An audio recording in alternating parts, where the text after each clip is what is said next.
अस्सलामुअलैकुम।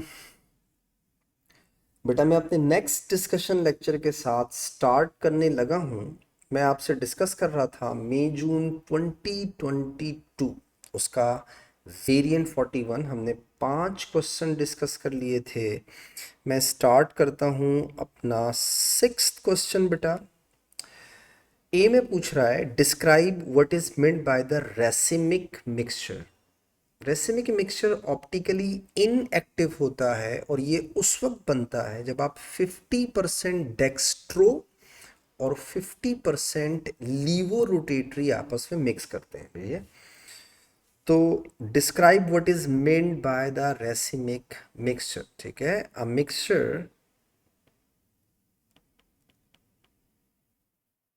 containing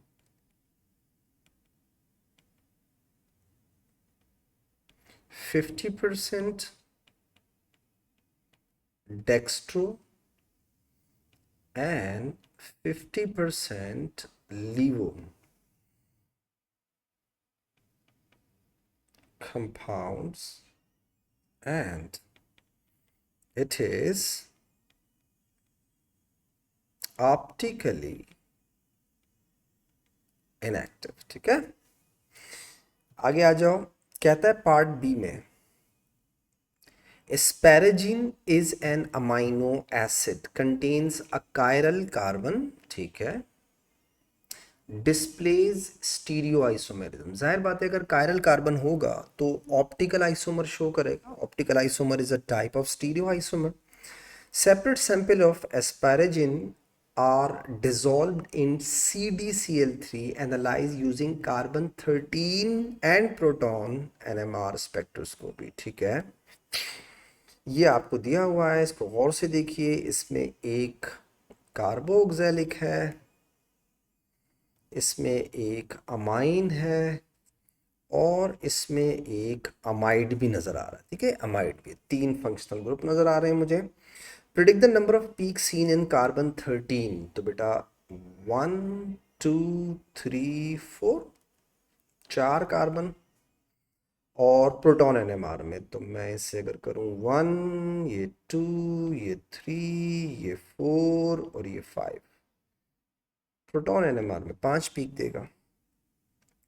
iso electric point of asparagine ASN represent कर रहा है, इज एट 5 pH 5.4। ठीक है, आइसो इलेक्ट्रिक का मतलब जब वो इलेक्ट्रिकली न्यूट्रल होगा। ठीक है, describe the meaning of the term iso electric point. बहुत सारे तरीकों से लिख सकते हो। Ions which are electrically neutral at the specific pH, या फिर अमाइनो एसिड लिख दो, या ज्विटराइन इलेक्ट्रिकली न्यूट्रल लिख दो। कुछ भी, तीनों में से कुछ भी लिख सकते हो। ठीक है, तो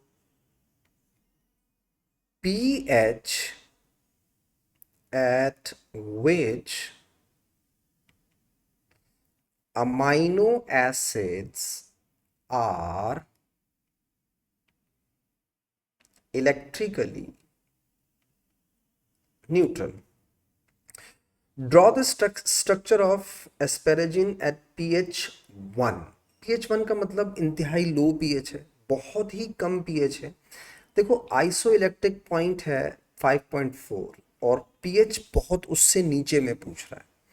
तो लोवेस्ट पीएच है, इसका मतलब ये पीके है इसका, इसी से इससे ज़्यादा ही होगा इसका पीके है। 1 से और तो कम नहीं हो सकता ना। ठीक है, तो अगर पीएच आपकी लोवेस्ट हो पीके से, तो वो अपनी मोस्ट प्रोटोनेटेड फॉर्म में रहता है।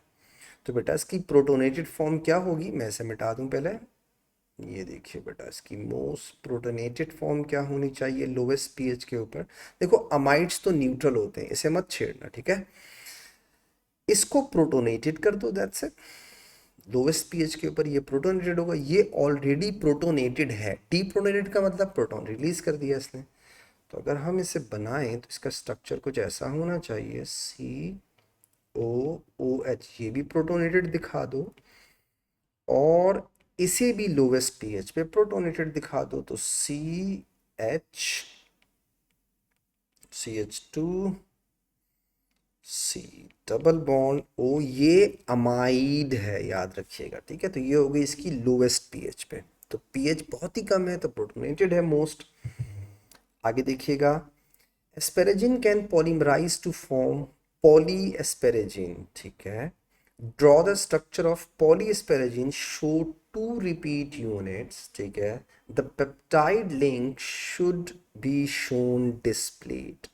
ओके, तो अगर आप उसको पॉलीमराइज करें और आप उससे क्या बनाएं, एक अमाइड बनाएं, तो वो अमाइड कैसा होगा? तो बेटा आप जरा इसकी शक्ल तो देखें पहले। तो ये और ये यूज़ होगा, ये एज इट इज साथ में रहेगा। तो मैं पहले ट्राई करूं इसको। एन और एच है, इसके साथ क्या है, सी एच, ये सी एच। तो इसके साथ पहले मैं ये पूरी दुम बना देता हूँ, ये वाली, ठीक है। और से देखिएगा, मैंने लिखा CH2CO, एक हो गया, C डबल बॉन्ड O, ये हो गया, ओके, एक। अब इसके साथ दूसरा बना देता हूँ, NH, CH, CH2, C double bond O के साथ NH2, ठीक है।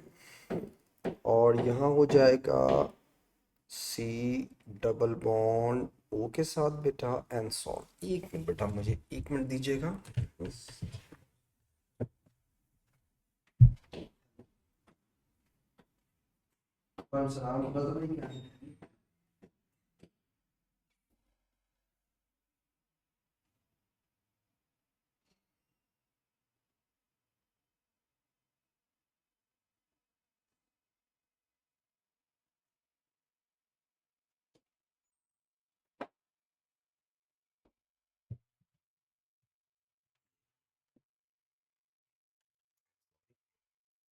वो कोई डिस्टर्ब कर रहा है, मैं सोच रहा था कि उसको मना करूं, but I don't think so.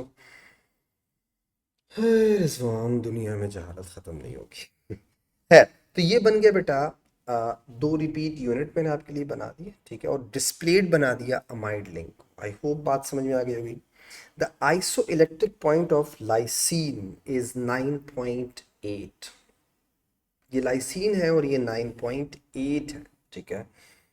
अच्छा, अ मिक्सचर ऑफ डाइपेप्टाइड, यानी लाइसीन और asparagine, okay, and its two constituent amino acids, यानी लाइसीन अलग और एस्पेरेजिन अलग। तो टोटल तीन चीज़ें, एक लाइसीन है, एक एस्पेरेजिन है, और एक उन दोनों का डाइपेप्टाइड है। अब वो जो डाइपेप्टाइड बनाना है, मैं वही बना दूं ताकि आपको समझ में आ जाए बात। ये देखें, मैं इसका अमाइन यूज़ कर लूँ कोई सा भी, चलो मैं यूज़ कर लेता हूँ इसका ये वाला अमाइन, ठीक है। ये हो जाएगा, देखो, N H,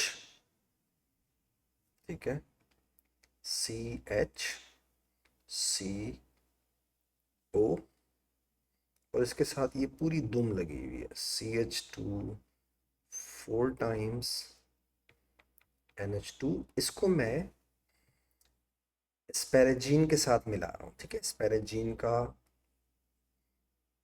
NH, CH2CO, NH2, COOH, ठीक है, ये हो गया। अब आप देखें,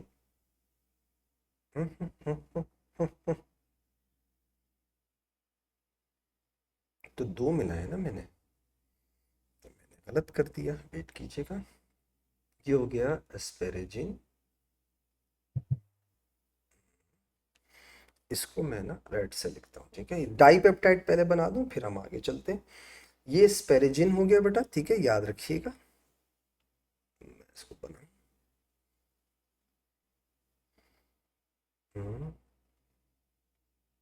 ओके, ये एस्पेरेजिन है। इसको मैं लाइसीन के साथ मिलाता हूँ। तो लाइसीन के साथ अगर मैं इसको मिलाऊं, तो मैं इसे इस वाले ग्रुप के साथ मिला देता हूँ, कैसा? है ना। तो ये हो जाएगा, देखिएगा मैं इसे रेड से लिखता हूँ, सी डबल बॉन्ड ओ, फिर सी एच, यहाँ जुड़ा हुआ है C H two 4 times NH2 और NH2, ये बन गया डाई। अब समझाने में आसानी हो जाएगी मुझे, ठीक है। तो उस अमाइनो एसिड के मिक्सचर में एक ये डाइपेप्टाइड है, नंबर वन। नंबर टू, एक उसमें लाइसीन है और एक उसमें एस्पेरेजिन है। तीन चीजें, ठीक है। आगे देखिएगा, उसके बाद बोल रहा है is analyse electrophoresis using the buffer solution pH 5। Okay, अच्छा याद रखिएगा, जो एस्पेरेजिन की जो आइसो इलेक्ट्रिक पॉइंट था वो 5.4 था, ठीक है।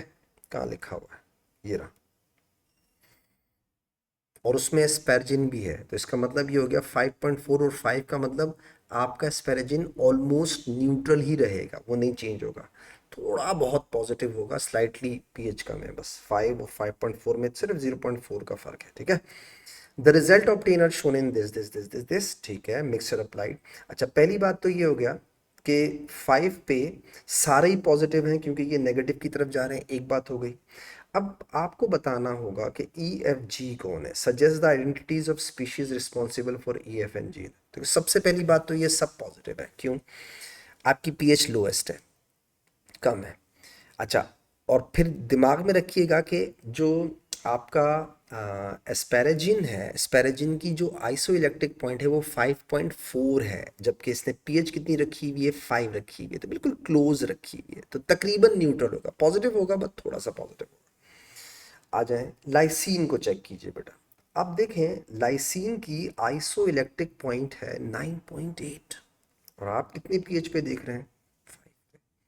तो इसका मतलब ये हुआ कि ये पॉजिटिव प्रोटोनेटेड, ये भी प्रोटोनेटेड, ये दोनों प्रोटोनेटेड होंगे, ठीक है। या आप किसी एक को प्रोटोनेटेड कर दें, कोई बात नहीं, एक को कर दें एक को नहीं करें, तो भी प्लस तो रहेगा ना, क्योंकि प्रोटोनेटेड होगा, क्योंकि पीएच कम है, ठीक है। आगे चलो, उसके बाद आते हैं डाइपेप्टाइड के ऊपर। डाइपेप्टाइड भी प्रोटोनेटेड अगर तुम कर दो तो डेफिनेटली इसके अंदर ये दो अमाइन इसके अंदर भी हैं, एक अमाइन ये रहा, एक अमाइन ये रहा। अगर आप किसी एक को भी प्रोटोनेटेड करो या दोनों को कर दो, सपोज करो आपने इन दोनों को प्रोटोनेटेड किया, आप उन दोनों को भी प्रोटोनेटेड कर दो। और अगर आपने इसमें से किसी एक को किया है, सपोज करो मैंने एक को कर दिया, तो मैं इसमें से भी किसी एक को प्रोटोनेटेड कर देता हूँ, तो ये भी पॉजिटिव ये भी पॉजिटिव, इसीलिए आप देखें सब नेगेटिव की तरफ जा रहे हैं। दूसरी बात ये, ई तो एस्पेरेजिन ही है, कैसे पता चला? देखो, बिल्कुल मिक्सचर जहां लगाया था उसके साथ ही है, थोड़ा सा मूव किया, इसका मतलब है बिल्कुल थोड़ा सा उस पर चार्ज आया होगा या ऑलमोस्ट न्यूट्रल ही है। अब आते हैं एफ और जी के ऊपर। दोनों पॉजिटिव हैं, दोनों नेगेटिव की तरफ गए, जी ने ज्यादा ट्रेवल किया। अब अगर आप देखो इसको और इसको, इन दोनों को कंपेयर कर लो। इलेक्ट्रोफोरेसिस किस बेस पे होती है? चार्ज और मास बेसिस पे। अगर चार्ज सेम हो तो क्या देखोगे? मासेस देखोगे। तो लाइसीन का मास सबसे कम है, इसीलिए लाइसीन सबसे ज्यादा ट्रेवल करेगा, तो ये हो गया लाइसीन। और ये आपका हो जाएगा डाइपेप्टाइड बेटा, हो गई एक बात। तो ये हो गया लाइसीन, ये हो गया आपका लाइसीन और स्पेरेजिन, और ये जो आपका ई होगा ये सिर्फ स्पेरेजिन। अब वो कह रहा है कि सजेशन आइडेंटिटी और एक्सप्लेन योर आंसर, ठीक है। तो आप लिखेंगे लाइसीन और asparagine both are positively charged, but molecular mass of lysine is less than lysine ASN, while ASN is almost uncharged या इलेक्ट्रिकली न्यूट्रल लिख दो।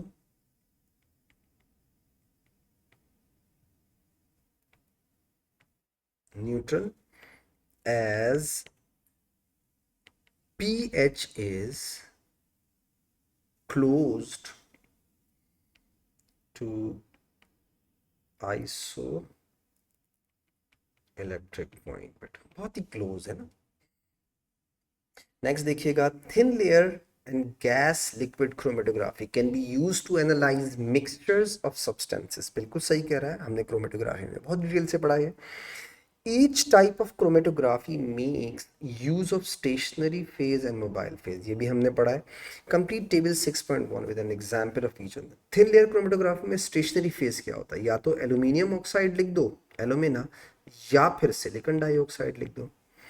गैस लिक्विड क्रोमेटोग्राफी में मोबाइल फेज क्या होता है? इनर्ट गैस, नाइट्रोजन गैस, या फिर कोई भी इनर्ट गैस लिख दो। हेलो उसका क्या नाम है, नोबल गैसेस में से।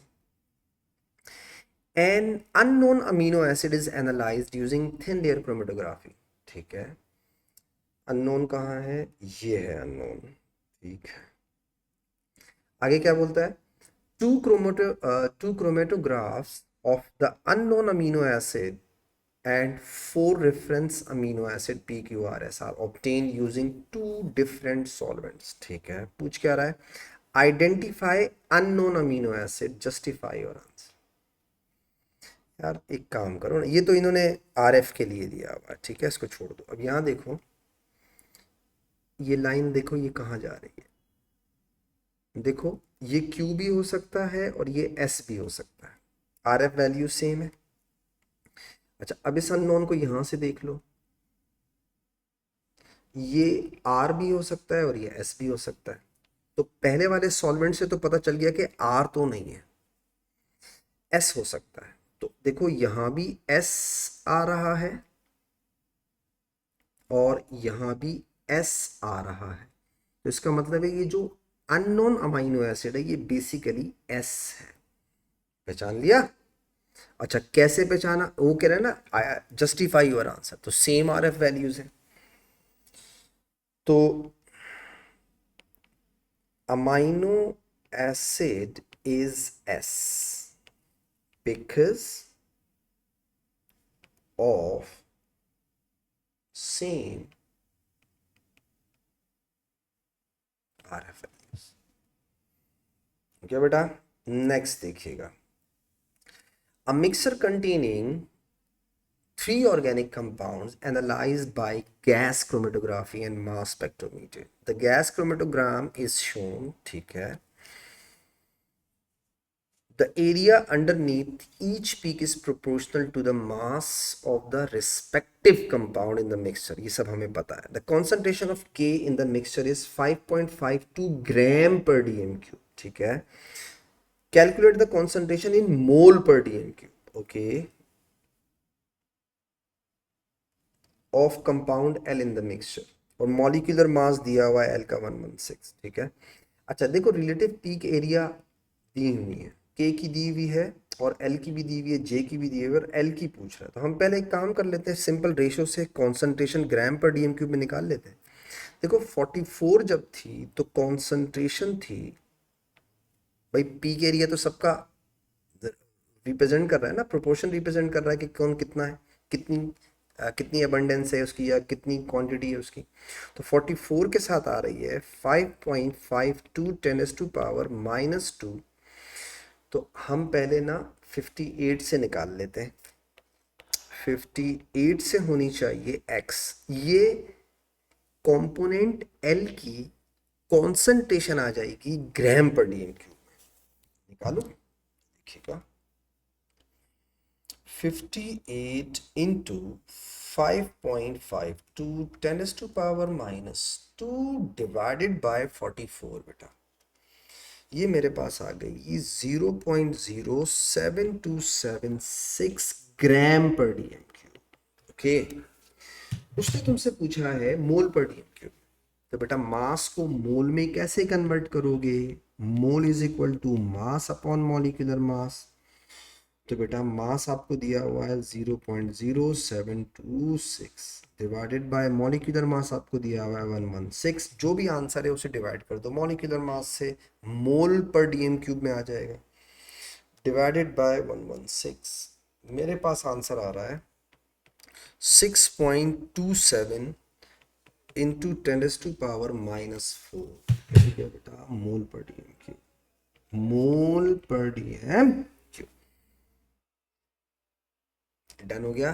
एक कॉन्सेंट्रेशन दी थी मैंने, अंडर एरिया से दूसरी निकाल ली बेटा, और उसको मैंने मोल पर डीएम क्यूब में कन्वर्ट कर दिया। नेक्स्ट देखें बेटा, procaine is used as anesthetic medicine. It can be synthesized from methyl benzene in the 5 steps. ठीक है। अच्छा, स्टेप 1 में आप चेक करें, दो चेंजेस हैं।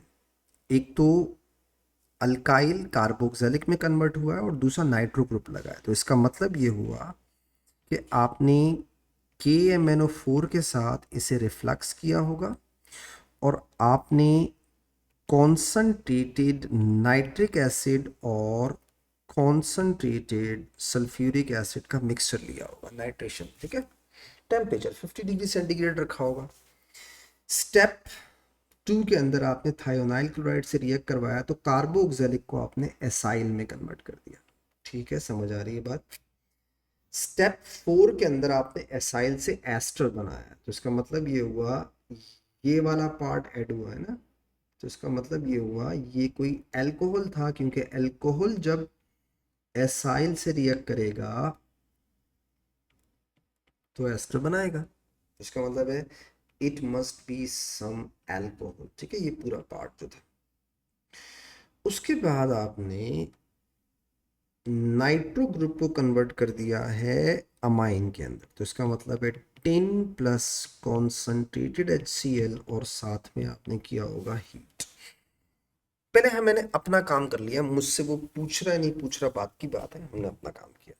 Name all the functional group in procaine, तो ये हो गया अमाइन, ये हो गया एस्टर, और ये हो जाएगा फिनाइल अमाइन बेटा। बेंजीन रिंग के साथ डायरेक्ट जुड़ा हुआ है ना। 3 हो गए, amine, ester and phenyl amine. ठीक है। A molecule of procaine has 13 carbon. Okay. State the number of carbon atoms that are sp, sp2, sp3 hybridized. देखो, sp का मतलब कार्बन ने ट्रिपल बॉन्ड बनाया होना चाहिए। sp2 का मतलब कार्बन के पास एक डबल बॉन्ड होना चाहिए, और sp3 का मतलब कार्बन का कोई डबल बॉन्ड नहीं होना चाहिए। ठीक है। अब जरा मैं इसे मिटा दूं बेटा, ताकि मैं वापस से समझा सकूं कुछ। जरा देखिएगा। अच्छा, एक चीज़ और सीख लें, इसका मतलब क्या है, मैं इसे हटा के अलग से लिखता हूँ। इसका ये मतलब है 2 इथाइल ग्रुप लगे हुए ऐसे, और ये ऐसे। मैंने उसे मिटा के ऐसे लिखा था कि आपको समझ में आ जाए, आसान हो जाएगा ना। अब पहले तो ये बताओ, इसमें कहीं पे भी आपको कार्बन का ट्रिपल बॉन्ड नजर आ रहा है? जी नहीं, ये तो जीरो हो गया। डन हो गया। sp2 पे आ जाओ। बेंजीन रिंग में हर कार्बन sp2 होता है, तो 6 कार्बन तो sp2 वैसे ही हो गए। एक ये वाला कार्बन sp2 हो गया, क्योंकि इसमें भी एक डबल बॉन्ड है, तो 6 और 1 कितने हो गए? 7। 7 हो गए। अब आते हैं sp3 पे, तो कितने रह गए? 1 2 3 4 5 6, तो ये कितने हो गए बेटा? 6। कितना आसानी से पहचान लिया हमने इसको। तो 0 7 और 6। Proton NMR spectrum of procaine dissolved in D2O is recorded. D2O का मतलब replaceable proton. Predict the number of peaks observed. तो बेटा सबसे पहले तो D2O के अंदर ये गायब हो जाएगा, ये वाला। अच्छा, अब यहाँ इसने की है एक अदद बदतमीजी, जो मुझे आपके साथ शेयर करनी है, ज़रूरी है, वरना तो आपको बात नहीं समझ में आएगी। देखो बेटा, बेंजीन फंक्शनल ग्रुप है और हम उसकी जितने हाइड्रोजन है उन्हें 1 कंसीडर करते हैं। ऐसा हमारे सिलेबस का पार्ट है, लेकिन अगर आप उन्हें अलग अलग करना चाहें तो आप उन्हें कर सकते हैं अलग, डिफरेंट इन्वायरमेंट। ठीक है। अब जैसे फॉर एग्जांपल ये तो हट गया। अब आप चेक करें इसमें कितने टाइप के प्रोटॉन्स हैं। जैसे ए, ये वाला हो गया बी टाइप का प्रोटॉन, ये सी, ये डी हो गया। अब ये जो दो प्रोटॉन है ना, ये इसे आप ई कह सकते हैं और इन दो प्रोटॉनों को आप कह सकते हैं। ठीक है, तो A B C D E F बेटा, तो जो बेंजीन के अंदर दो है वो अलग, देखो वो याद रखना, कुछ लोग इन्हें एक जैसा मत समझिए, क्योंकि ऊपर लगा हुआ है सी डबल बॉन्ड ओ और नीचे लगा हुआ था NH2, दो अलग अलग चीजें लगी हुई है ना। तो ये प्रोटॉन डिफरेंट टाइप के, ई अलग है और एफ अलग है। तो टोटल कितने टाइप्स के प्रोटॉन हो गए बेटा, अगर आप बेंजीन वाले गिने, बदतमीजी की है इसने बट 6 हो जाएंगे D2O के बाद, और अगर D2O ना हो CdCl3 हो तो 7 होंगे। ठीक है, आपने अक्सर देखा होगा लिखता है बेंजीन के सारे प्रोटॉन 7.2 के पास होते हैं। ठीक है, और वो सिर्फ सिंगल पीक शो करते हैं, बट यहाँ उसने ऐसा कुछ नहीं बोला हुआ।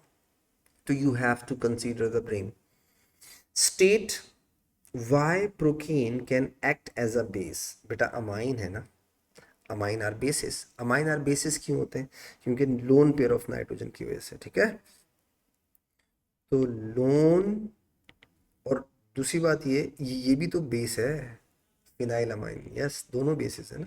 वो है सेकेंडरी, 1 2 3 टर्शरी अमाइन है, और ये प्राइमरी अमाइन हो गया, बट एरोमेटिक अमाइन है। Lone pair of nitrogen, it can accept proton. ठीक है, तो दो दो, एक टर्शरी अमाइन है और एक फिनाइल अमाइन है, तो बेस ही हो गया। Compound X can be synthesized in 2 steps from methyl benzene. ठीक है, स्टेप 1 और स्टेप जो शुरू में उसने लिखा था। अब वो W का स्ट्रक्चर देखो, मेरी बात याद रखना, अगर आपने इसे ऑक्सीडाइज कर दिया पहले स्टेप 1, कार्बोक्सिलिक बन गया, तो कार्बोक्सिलिक 3 5 डायरेक्टर है, तो NO2 फोर्थ पोजीशन पे नहीं आएगा। और अगर NO2 फोर्थ पोजीशन पे आया है तो इसका मतलब है पहले आपने नाइट्रो लगाया है, बाद में आपने CH3 को ऑक्सीडाइज किया। चालाकियां समझ रहे हो उसकी। अब आप इसको ऑक्सीडाइज कर सकते हैं स्टेप 2 में, और अगर आपने पहले ही स्टेप में इसको ऑक्सीडाइज कर दिया होता तो NO2 फिर 3 पोजीशन पे आता ना, 3 पे तो नहीं है, ये तो फोर्थ पोजीशन पे।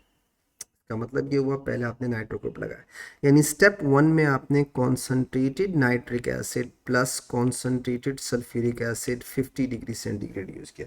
स्टेप 2 के अंदर आपने KMnO4 के साथ रिफ्लेक्स किया होगा, अल्कलाइन लिखो एसिडिफाई लिखो, कोई फर्क नहीं पड़ता उससे। ठीक है, draw the structure of compound W in the box, बना दिया। State the reagent and condition for step 1 and step 2, तो concentrated nitric acid, concentrated sulphuric acid और 50 डिग्री सेंटीग्रेड। स्टेप 2 में बेटा एसिडिफाइड या अल्कलाइन KMnO4 के साथ क्या कर दिया, रिफ्लक्स।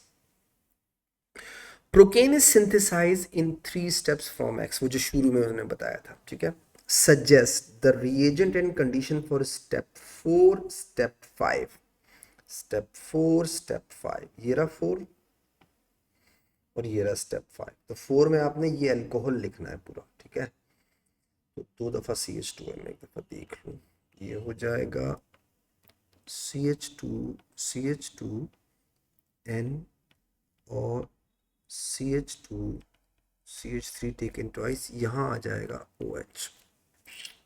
हो गया।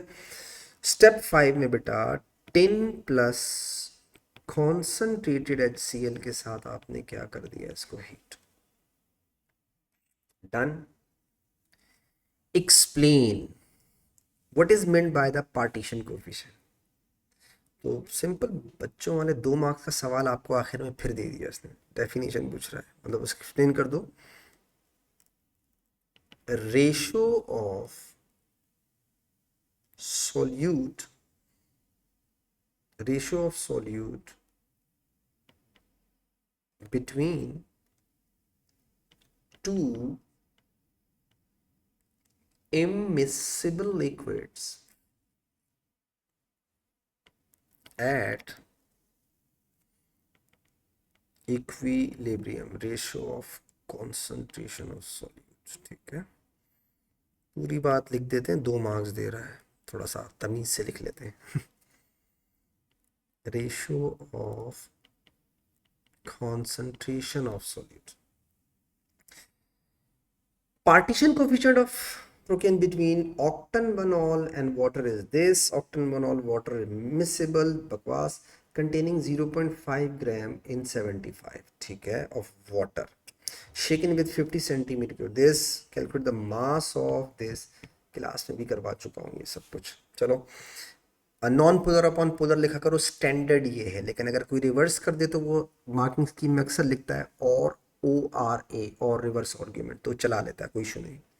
देखो KPC बराबर होगा, कहाँ है KPC बराबर होगा, पहले तमीज से लिख लूं, procaine in octanol upon procaine in water, ठीक है, ये तो मैंने तमीज से लिख दिया। अब आ जाए 1.77 इज इक्वल टू कितना मास ऑक्टेनवनॉल में आएगा, x, लेयर कितनी है 50 सेंटीमीटर क्यूब की, डिवाइडेड बाय जो ऊपर चला गया वो नीचे से सब्ट्रैक्ट कर दो, 0.5 टोटल था, माइनस x, लेयर कितने की है 75 की, थोड़ा तमीज से लिख लूं, 1.77 is equal to x upon 50 into 75 upon 0.5 minus x। Rizwan तेरी किस्मत, मैं ये सब सॉल्व करके लिख रहा हूँ, ठीक है, 50 इंटू 0, अब ये तो वैसे ही हो जाएगा ना यार, 1.77 ये होगा 75x, नीचे हो जाएगा 25 माइनस 50x। अब मैं ज़रा इसको सॉल्व कर लेता हूँ, 1.77 इंटू 25, ये आ गया 44.25 माइनस 1.77 इंटू 50, बेटा ये हो गया 88.5x is equal to 75x। इसको वहाँ ले जाओ, 44.25 75x प्लस 88.5x प्लस 75, ये आ गया मेरे पास 163.5x 44.25। आपको x निकालना है बेटा, ले जाओ, x बराबर हो जाएगा 44.25 divided by 163.5, 44.25 divide by my answer, ये आ गया मेरे पास, जो आंसर आ रहा है वो आ रहा है 0.2706, तो 2701 ग्राम कर देता हूँ। उम्मीद है बेटा मेरी डिस्कशन से आपको फायदा हो। इंशाल्लाह नेक्स्ट डिस्कशन लेक्चर में आपसे फिर मुलाकात करूंगा, तब तक के लिए इजाज़त दीजिएगा। दुआओं की ख़ास दरख्वास्त है।